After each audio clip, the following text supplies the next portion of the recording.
Someone says, yeah, I can confirm the blogger you're referring to is an awful person with a huge ego.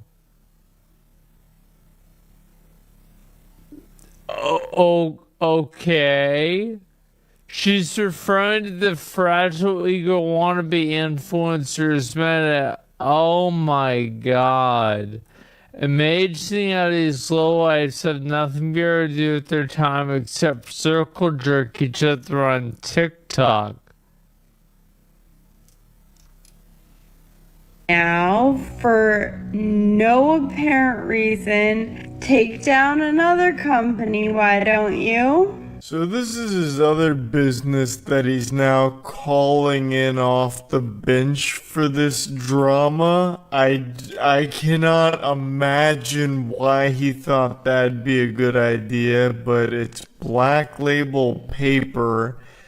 So all of his businesses are parchment and paper related. It's the Paper Avengers. Led by a paper tiger.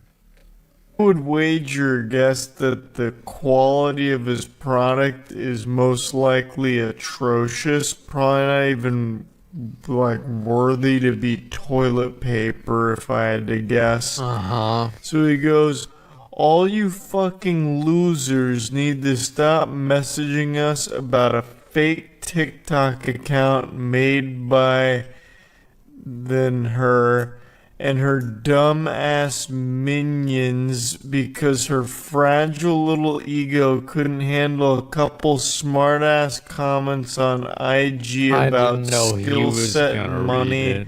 I've never had the commie bullshit app TikTok in my entire life.